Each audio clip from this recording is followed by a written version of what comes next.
Hello दोस्तों, बहुत बहुत स्वागत है आपका हमारे चैनल पे। दोस्तों, अभी मैं दिल्ली के भारत मंडपम में खड़ी हूँ, जहाँ पर मुंजा और स्त्री के जो डायरेक्टर थे वो एक हॉरर मूवी अगेन लेकर आ रहे हैं। वो है थामा, जिसका अभी अभी दिखाया गया कि किस तरह से जो स्त्री और मुंजिया और भी बहुत सारे जो मैडॉक की फिल्में हैं उसमें काम किया गया, और इससे थोड़ी सी हट के इन्होंने इसमें कुछ दिखाया है, जिसमें आयुष्मान खुराना और रश्मिका मंदाना और परेश रावल अपने जो अभिनय होते हैं उनसे फिल्म में एक जान ला दी है। आप ज़्यादा मैं फिल्म के बारे में नहीं बताऊंगी, हालांकि मीडिया वालों के लिए 20 मिनट का ट्रेलर दिखाया गया था कि बीच की जो मूवी है आप देख सकते हैं, उसके बाद आगे की स्टोरी समझ आ जाती है कि क्या हो सकता है, नहीं हो सकता है।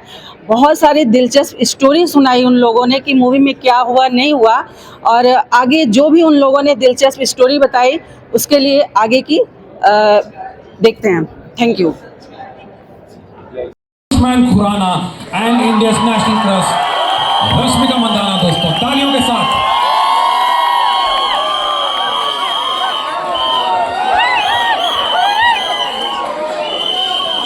अमेजिंग, राउंड ऑफ अप्लॉज दोस्तों, तालियां बजाइए। The audience is on their feet. What a warm welcome. Awesome, awesome.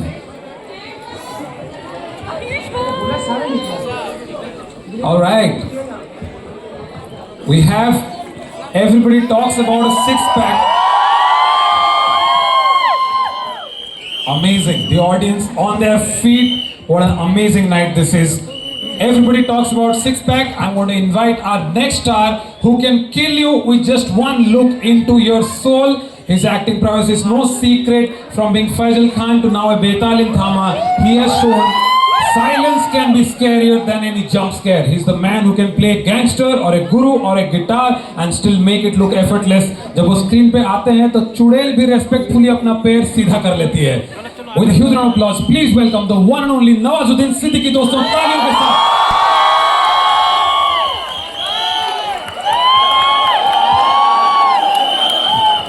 And of course we have already met him, and now we have too many supernatural creatures on the stage. So can you please have the only normal human and the biggest gem in Indian cinema, Paresh Rawal sir के लिए दोबारा तालियां हो जाए। Awesome. Our next guest, he's going to co-host this segment with me. He has taken horror genre from. You guys can take your seats, guys. You don't have to stand. You can take your seats around, say. Okay, round of applause. They're taking seats, guys. Come on the stage. The next guest is someone who has taken the horror genre from the big screen straight into YouTube's feed. He actually started his channel because of Stree, and today is India's biggest horror creator. Please welcome the man who made millions scream on all this, Divay Agarwal, aka खूनी Monday. खूनी Monday के लिए तालियां बजाइए दोस्तों। Awesome. We have some questions for the cast and crew. I will let Divya start with the questions. Thank you so much, guys, for joining us on stage on this great evening. Guys, how did you like the footage? Yeah? जी, हमने Maddock horror comedy universe में इतने सारे characters देख लिए हैं। स्त्री देख ली है, भेड़िया देख लिया है, सरकटा आ गया है, मुंजा आ गया है, और अब हमने इस फुटेज में जो देखा, हमने देखा कि एक बेताल थामा। सो थामा में जो बेतालों में जो राजा होता है वो होता है थामा, उनका लीडर। सर, आपसे थोड़ा सा और सुनना चाहते हैं हम कि कैसे थामा, कैसे ये बेताल की दुनिया इस मैडॉक हॉरर कॉमेडी यूनिवर्स का पार्ट बन गई। You know, हमारा कल्चर इतना पुराना है, कभी कभी हम ही भूल जाते हैं। कल जब हम बात कर रहे थे इनसे तो हमने कहा कि कोहिनूर किसका था? Nobody knows, right? Was it our जिसने लिया या जिसने दिया? You don't really know. So our culture has betals before there were any vampires anywhere. But हुआ क्या है ना, हमारा थोड़ा एक्सपोर्ट भी हुआ है और थोड़ा हमें कहे बगैर लिया भी गया है।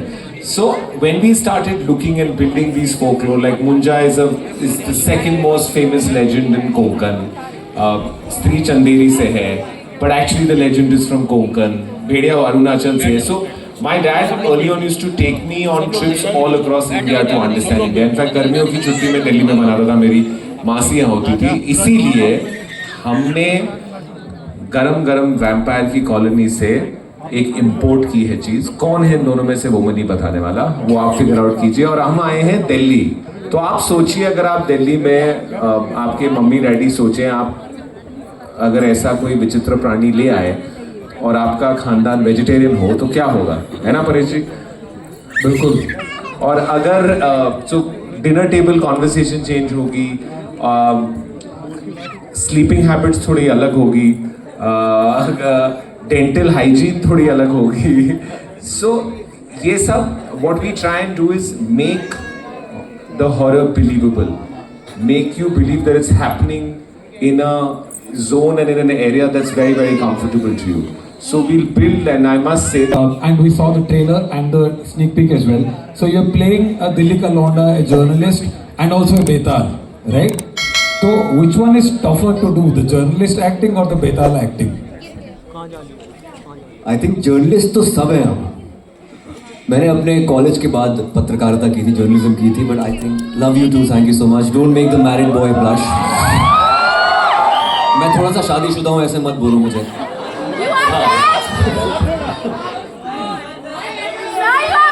अरे लड़कों को भी बहुत सारा प्यार. Thank you, love you too, love you to.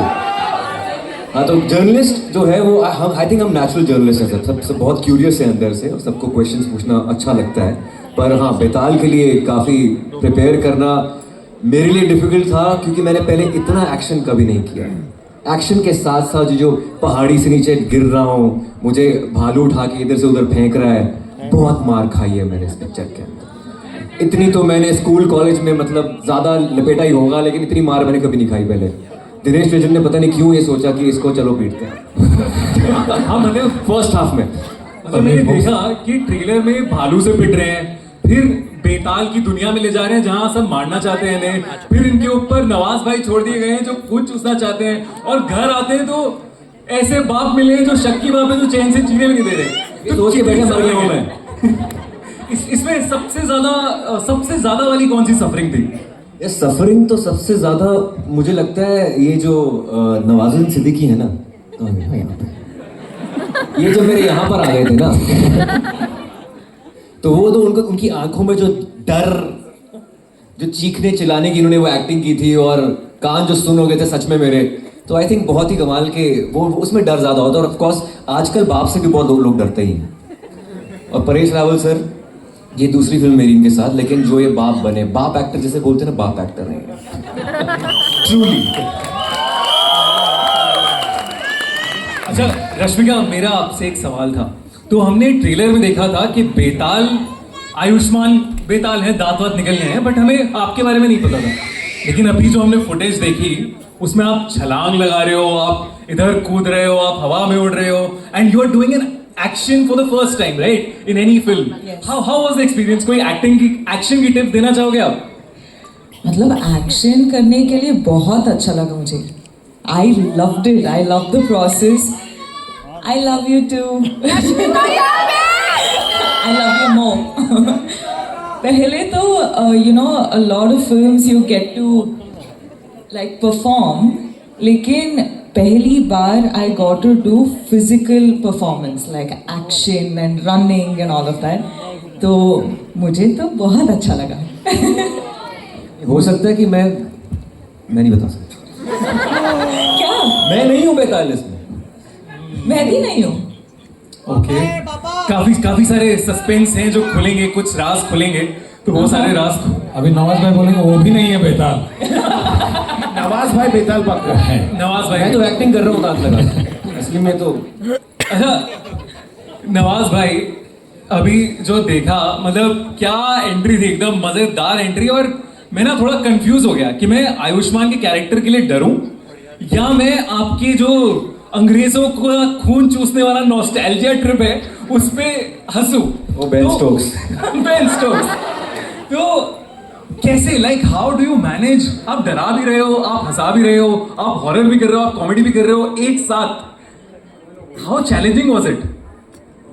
सी इसके लिए ना इन्होंने मुझे एक फॉर्मूला बताया था, तो ये सारा इनका करामात है जो डायरेक्टर साहब बैठे हैं। हाँ, जब जब ये फिल्म खत्म हो गई तो मेरी आदत पड़ गई थी ऐसे, बहुत गुस्सा आता था तो ऐसे ही करता था।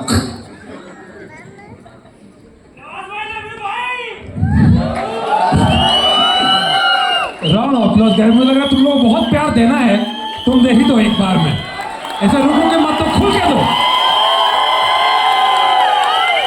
मजेदार मजेदार भाई, मजा आ गया। Paresh sir, even in this world of Betaal etcetera, आपका कैरेक्टर देख के मुझे डर लग गया, क्योंकि आपने मुझे मेरे पापा का याद दिला दिया। ओके, क्योंकि ये बेताल तो बाहर है, पापा तो घर पे हैं। ओके, तो इनसे बच भी नहीं सकते। मुझे लगा कि बहुत ही रियलिस्टिक पोर्ट्रेयल है कैरेक्टर का। तो आपका इंस्पिरेशन क्या था? आपने खुद के लाइफ से इंस्पिरेशन लिया, कहीं से कोई कैरेक्टर देख? मेरा बेटा बेताल नहीं है। इंस्पिरेशन क्या ये होता है कि पहले तो आप समझ लीजिए कि अगर आपके घर में आपका बेटा बेताल होगा तो आपके साथ क्या हो सकता है, सिंपल एक इमेजिन करके देख लिया। एंड उसके बाद जैसे नवाज भाई ने बताया, डायरेक्टर इतने फुल्ली प्रिपेयर्ड थे। मैं सच बोलता हूँ, हमको कोई ज़्यादा मेहनत करने की ज़रूरत नहीं पड़ी है, पूरा पका के लाए थे। आपको कंसंट्रेट करना है, ऑनेस्टी के साथ काम करना है, आपका काम आसान हो जाता है। ये पूरे जो है जद्दोजहद वो डायरेक्टर साहब ने ऑलरेडी करके रखी थी। एंड दूसरी बात है कि सामने वाला जो आर्टिस्ट होता है वो कैसे रिएक्ट करता है, उसके ऊपर से भी आपका आधा परफॉर्मेंस हो जाता है। तो आई वॉज फॉर्चुनेट कि ऐसे डायरेक्टर थे, ऐसे एक्टर थे, को आर्टिस्ट थे, तो क्रेडिट गोज टू देम। और ये मैं ऑनेस्टी के साथ बोल रहा हूँ, कोई मॉडेस्टी वाली बात नहीं कर रहा हूँ। Thank you sir. मॉडेस्टी तो आपने बोला है, आपने इतने पिक्चर्स में इतने बार हंसाया है हमको, और इसमें भी आपका रोल क्या कमाल का है। Round of applause guys. 30 साल, 30 years he's made us laugh. Thank you so much sir. Every role is killer role. It's amazing. I have one question for Aditya sir, the director. So जब आप shoot कर रहे होते हैं तो 2 बार अगर scene हो गया तो उस पर तो फिर हंसता नहीं है उस पर, ठीक है, तो वो तो एकदम लाइन प्लान पे आ जाता है। तो आप कैसे डिसाइड करते हैं कि ये फनी है नहीं है? How do you take that call? Vishwa, I think you know this the best. अभी तो इतनी कॉमेडी करता है, I think it is gut instinct भी होता है कि पता होता है कि ये रिलेटेबल हो। और उसकी सबसे बड़ी बात वही होती है कि अगर मुझे जो किसी को भी सुनाऊंगा उसका एक रेफरेंस बहुत सही लगाना उसका, और रिलेटेबल होना जो, तो ह्यूमर बहुत लैंड अच्छी तरह से होता है। इसका मैं बहुत बड़ा क्रेडिट दूंगा नीरेंद्र भट्ट और अमर कौशिक को, बिकॉज जो डायलॉग्स नीरेंद्र ने लिखे हैं, अमर ने जो एक ओवरऑल दुनिया बनाने की कोशिश की है, I think it is a phenomenal world that I have try to take one step ahead. और जब भी आपको ऐसे कलाकार मिलते हैं ना, अभी मैं परेश जी की बात बताता हूँ, हम घर पे जब भी शूट करते थे, उनके और आयुष्मान के सीन्स काफ़ी थे, उसमें कितनी बार ऐसे होता था कि मैं मॉनिटर देखते वक्त मुझे रेफरेंसेस लगते थे कि इनकी जो फिल्में देखी है मैंने, जो कॉमेडी की है इन्होंने, वो क्या कमाल की है। और मैं इनको बोलता भी था कि सर आपका ये जो पंच है, जो आपकी टाइमिंग है, वो देख के मुझे उस फिल्म की याद आई, मुझे इस फिल्म की। मैंने इनको कितनी बार पूछा है कि वो ऐसे ह्यूमर वहाँ कैसा किया था आपने, या अपने हेरा फेरी में वो पंच कैसे आया था। बट मुझे हमेशा लगता है कि डायलॉग राइटिंग, एक्टर का टाइमिंग एंड स्टोरी टेलिंग, ये तीनों सही चीज़ें बैठ जाए ना तो पंच लैंड होता है। और इस फिल्म में होप कि सारे पंचेस लैंड हो और लोगों को ह्यूमर पसंद आए। So beautiful, so well done. Also the beautiful thing is all of you are giving credits to each other, and that's the most amazing thing about a great team. So round of applause for the entire team, guys. There's such great chemistry that's very visible. Dinesh, आपसे मेरा एक सवाल, हमने कल इस चीज़ पे discuss किया था, लेकिन मैं चाहता हूँ कि आप ये वाली चीज़ सबको एक बार फिर से बताओ कि मैंने आपसे एक सवाल किया था कि अगर हॉलीवुड के क्रॉसओवर होता है हमारा मैडॉक हॉरर कॉमेडी यूनिवर्स में, तो who are the characters that you want to bring in this world of Maddock? यार मेरी तमन्ना है, आज की रात वाली नहीं, मेरी ये तमन्ना है कि सोचो अगर स्त्री 3 में प्री क्लाइमैक्स में हमारे सारे ब्यूटीफुल कैरेक्टर्स अटके हुए हैं और अगर स्पाइडरमैन आ जाए, क्या मजा आएगा। So we are putting this positive manifestation, और एक्सपोर्ट में हम रश्मिका भेज सकते हैं उनके पास। हम भेजेंगे हमारे यहाँ से। तो रश्मिका के साथ आयुष्मान साथ में दे देंगे, नो प्रॉब्लम। बट अगर ऐसा कुछ अगर हम ट्रू क्रॉसओवर कर सकते हैं, स्पाइडरमैन वहाँ, रश्मिका आयुष्मान यहाँ। ओए Kabir Singh. So that's something I hope I'm putting out in the universe, but I feel the world is becoming a smaller place, and these collaborations will help us enjoy their world more and hopefully take our little universe to the world. And एक last सवाल आदित्य, मैं आपसे पूछना चाहता हूँ कि इतनी बड़ी फिल्म, हम मैडॉक हॉरर कॉमेडी यूनिवर्स के अभी टिप ऑफ द आइसबर्ग में बैठे हैं, इतनी सारी चीजें हो चुकी हैं, इतने सारे कैरेक्टर्स आ चुके हैं, and this film looks so grand. So ये थामा का जो वर्ल्ड बना और इस फिल्म को करने की ड्राइव क्या थी आपकी? ड्राइव देखो, एक ड्राइव तो इधर बैठी है, इतना टैलेंट जो मेरे आजू बाजू में है। धीरू सर का एक विजन है, अमर की एक कन्विक्शन है, परेश सर, नवाज, आयुष्मान और रश्मिका, आप सिर्फ इनकी फिल्मोग्राफी देखो, आपको ड्राइव उधर ही मिल जाएगी। तो ये एक बात हो गई एज ए डायरेक्टर, करके बूढ़े बुजुर्ग से लेके बच्चे हैं, उनको ये दुनिया इतनी पसंद आती है कि मुझे वो ड्राइव मिलती है कि इनको अभी और क्या दिया जाए जो उनको चाहिए, और उनको थिएटर में लाके उनको एंटरटेन किया जाए, कैसे किया जाए, तो वो ड्राइव है। एंड मेरे दिमाग में कॉन्स्पिरेसी थ्योरीज शुरू हो गई हैं जो आप कह रहे हो ना, क्यूरियोसिटी, बट अमेजिंग। 20 मिनट्स देख के it feels like it's a full Diwali blast. मैं तो जा रहा हूँ, आप सब भी जा रहे हो, I am very very sure. So it's going to be a धमाकेदार दिवाली। और सब लोग अपने फैमिली के साथ भी जा सकते हैं पूरा एंजॉय करने के लिए। This is a family friendly film, you can go with the whole family. I will be going except my dad because he will get ideas from Paresh sir. Awesome. Thank you so much cast and crew for sharing such insights with us on stage. एक बार तालियां बजा दीजिए सबके लिए। Thank you so much for the Q&A. You guys can grab a seat in the front row. तो आपने देखा कि बहुत सारी चीज़ें बताई इन लोगों ने, और बाकी मूवी में जो इन लोगों ने बताई कि क्या हुआ नहीं हुआ, क्या हो सकता है नहीं हो सकता है, उसके बारे में आप कमेंट, और जो वीडियो में दिक्कत हो रही है उसमें बहुत सारी चीज़ें नहीं होती हैं जो हम नहीं समझ पाते, आप कमेंट करके हमें बताइए कि और इसमें क्या सुधारने की ज़रूरत है। धन्यवाद।